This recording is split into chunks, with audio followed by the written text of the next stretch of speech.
Episode wise हम लोग रोज सुबह 8 बजे और शाम 8 बजे पढ़ रहे हैं। यदि ये एपिसोड आपको अच्छा लगता हो तो लाइक करके हमें उत्साह प्रदान करिएगा। और संस्कृत गंगा चैनल को इसलिए सब्सक्राइब करना चाहिए ताकि दुनिया पूरा विश्व ये जान पाए कि संस्कृत के प्रेमी, संस्कृत के भगत, संस्कृत के सेवक और संस्कृत को प्यार करने वाले कितने हजार लाख करोड़ लोग हैं। तो ग्रंथ एवं ग्रंथकार की सीरीज चल रही है कि लेखक और उनकी रचनाएं, रचना और रचनाकार। Episode number 19। आज हम लोग पढ़ेंगे मुक्तक काव्यों को। मुक्तक काव्य या शतक काव्य, जैसे श्रृंगार शतक, नीत शतक, भल्लट शतक इत्यादि आपने बहुत सारे शतक सुने होंगे। तो भर्तृहरि के शतक सुना होगा आपने, चंडी शतक बाण का सुना होगा, सूर्य शतक आपने मयूर का सुना होगा। आज आपको शतकों का देखिए, शतक कितने सारे हैं हमारे संस्कृत साहित्य में। ये परीक्षा में आपको सारे शतक पूछे जाएंगे ये तो जरूरी नहीं है, पर कम से कम ये तो जाने रहें कि भैया इतने शतक काव्य या मुक्तक काव्य हमारे संस्कृत वाङ्मय में हैं जो बड़े इंपॉर्टेंट हैं। और भी बहुत सारे शतक काव्य थे जिन्हें हमने छोड़ दिया है, लेकिन फिर भी हमारी संस्कृत परंपरा, हमारे सभी संस्कृत साथियों को, संस्कृत शिक्षकों को ये जानना तो चाहिए कि बाप रे इतने शतक हैं हमारे यहाँ। हाँ, इतने शतक हैं, इतने सारे मुक्तक काव्य। नाम तो सुन लो, पढ़ना तो बात की बात है, पहले नाम तो सुन लो। नाम सुने रहोगे तो कभी पढ़ लोगे। अच्छे अच्छे काव्य, ग्रंथ एवं ग्रंथकार का एपिसोड नंबर 19, मुक्तक काव्य शतक काव्य। मुक्तक काव्य शतक काव्य में से हम लोग शुरू करते हैं। आइए पहले भर्तृहरि से ही शुरू करें, क्योंकि शतक काव्यों की परंपरा भर्तृहरि से शुरू होती है। नीत शतक लिखा है इन्होंने, श्रृंगार शतक लिखा, वैराग्य शतक लिखा। ये शतकत्रय तीनों मिला के शतकत्रय कहे जाते हैं। शतकत्रय किसका है तो भी आप भर्तृहरि उत्तर लगाइएगा। पर नीत शतक वैदर्भी रीति में है, 111 श्लोक है, 57 ईसा पूर्व या 575 से 650 ईस्वी के आसपास भर्तृहरि का समय मानते हैं। काल के संदर्भ में संस्कृत कवियों में आप कभी भी विश्वास मत करिएगा, अनुमानित कालक्रम रहता है, हर लोग अपने अपने ढंग से व्याख्या करते हैं। पर भर्तृहरि का नीत शतक है, इसमें कोई शक नहीं है। और भर्तृहरि का ही श्रृंगार शतक है, भर्तृहरि का ही वैराग्य शतक है। तीनों ग्रंथ वैदर्भी रीति में लिखे गए। तो भर्तृहरि के 3 शतक शतकत्रय के नाम से हो गए, नीत शतक, श्रृंगार शतक और वैराग्य शतक। अब आइए मयूर भट्ट को ले लीजिए। मयूर भट्ट कहते हैं कि बाण भट्ट के साले थे। ये सूर्य शतक लिखा, लगभग 100 श्लोक हैं, गौड़ी रीति का श्रद्धरा छंद में लिखा गया। 600 से 678 ईस्वी इनका समय है। तो सूर्य शतकम मयूर भट्ट का, ये ध्यान रखिएगा। शतक काव्य परंपरा में मयूर का भी नाम है। और बाण भट्ट उनके जीजा थे, किसके? मयूर भट्ट के। तो ये जीजा जी लिखे हैं चंडी शतक श्रद्धरा छंद में, 100 श्लोक, 6ठी शताब्दी की ये भी कवि हैं। एक ही साथ इनका कालक्रम है लगभग। भाई जीजे साले हैं ऐसा संस्कृत वाङ्मय में प्रसिद्धि है, तो निश्चित रूप से एक ही समय होगा। तो मयूर का सूर्य शतक और बाण का चंडी शतक। वैसे बाण कादंबरी और हर्षचरित के लिए प्रसिद्ध हैं, पर शतक काव्यों में हम केवल बाण का चंडी शतक ले रहे हैं। बाकी आप गद्य काव्य में बाण भट्ट का कादंबरी और हर्षचरित इत्यादि पढ़ा होगा। तो आइए, चंडी शतक बाण का है, मयूर भट्ट का सूर्य शतक और नीत शतक, श्रृंगार शतक, वैराग्य शतक, शतकत्रय ये भर्तृहरि के हैं। अभी और भी शतक हैं। भल्लट का, ये महाकवि भल्लट हैं। भल्लट जैसे लोल्लट हैं, जैसे लोल्लट, जैसे भल्लट, जैसे मम्मट, जैसे कल्हण। तो इसी से आपको पता होगा भल्लट हमारे कवि हैं। भल्लट शतक वैदर्भी रीति में 800 ईस्वी के लगभग इनका समय माना जाता है। भल्लट ने भल्लट शतक लिखा, भल्लट ने भल्लट शतक लिखा। आइए, अप्पय दीक्षित ने लिखा है वैराग्य शतक, 101 श्लोक हैं, 16वीं शताब्दी के हैं अप्पय दीक्षित जी।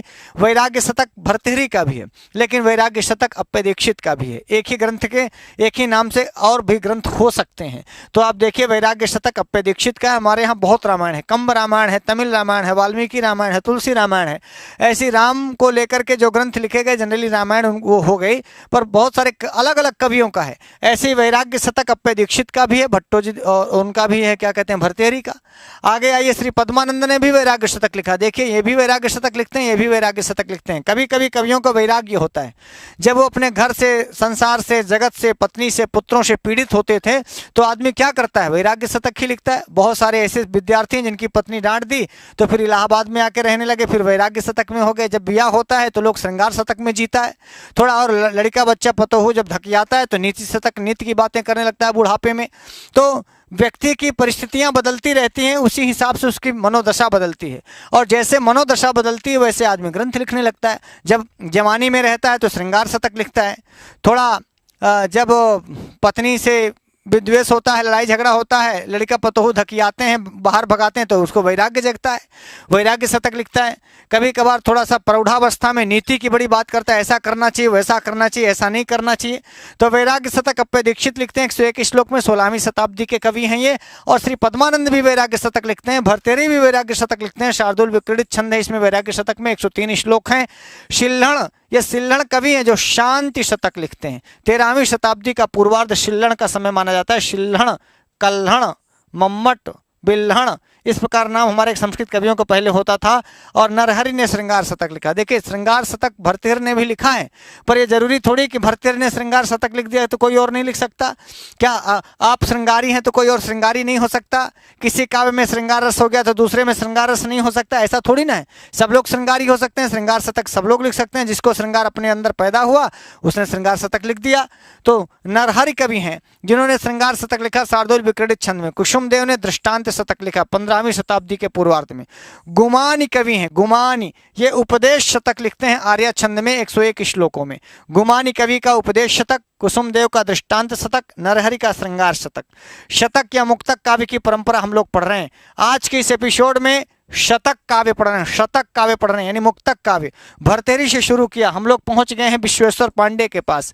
विश्वेश्वर पांडे ने रोमावली शतक लिखा, 18वीं शताब्दी के कवि हैं। एकदम आपके बाबा के जमाने के होंगे, बाबा दादा आपके, माने 2-3 पीढ़ी ऊपर चले जाइए तो आप 18वीं शताब्दी में पहुंच जाएंगे। चूंकि 21वीं शताब्दी में हम लोग जी रहे हैं।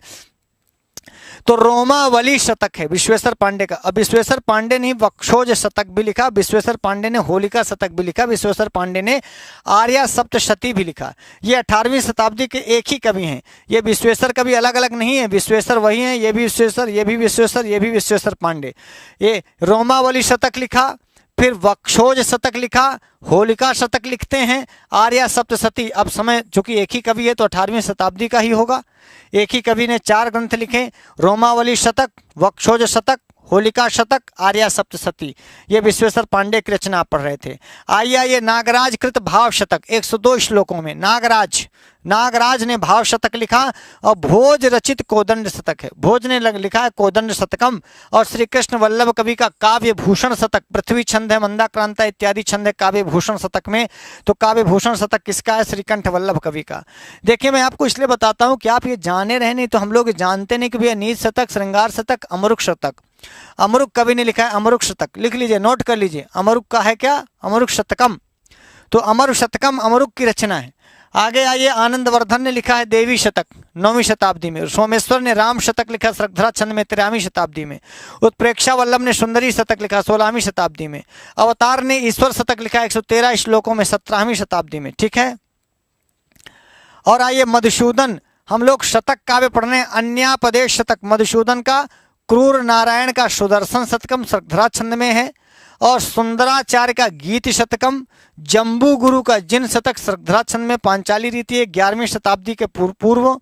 तो जम्बू गुरु का जिन शतक, सुंदराचार्य का गीत शतक, क्रूर नारायण का सुदर्शन शतक, मधुसूदन का अन्यापदेश शतक ना। और ये लिख लीजिए अमरुक कवि का अमरु शतकम।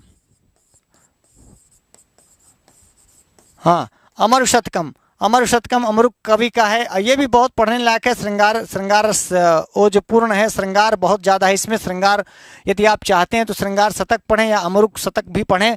लाइव क्लास आपको सुबह 8 और शाम 8 बजे प्रतिदिन मिलती है। रोज़ मिलेगा एक पाठ, एक सुबह 8, एक शाम 8। संस्कृत गंगा स्कूल 6 से 12 तक के बच्चों के लिए खुल गया है। संस्कृत आपके इसी यूट्यूब चैनल में संस्कृत गंगा स्कूल देखेंगे तो आपको मिल जाएगा। ये उसका लोगो बनाया गया है। UP board, ICSE board, CBSE board Sanskrit कक्षा 6 से 12 तक की संस्कृत पढ़ाने का सत्संकल्प यूट्यूब चैनल पर संस्कृत गंगा स्कूल। ये देखिए बच्चों के लिए है। ये विशेष रूप से कक्षा 6 से 12 में जो पढ़ते हैं केवल संस्कृत हम लोग पढ़ाएंगे उनको निःशुल्क free of cost YouTube channel में। आप अपना मोबाइल कभी घंटा खान उनको दे करके उनसे कहिए कि वो पढ़ें। कक्षा 6, 7, 8, 9, 10, 11, 12 में यदि आपका बच्चा पढ़ता है तो अपने अपने सब्जेक्ट को पढ़ सकता है। अभी शुरू में चैनल शुरू हुआ है इसलिए अभी बहुत सारी वीडियोज़ नहीं है, धीरे धीरे उसमें सारी वीडियोज़ पढ़ जाएंगी।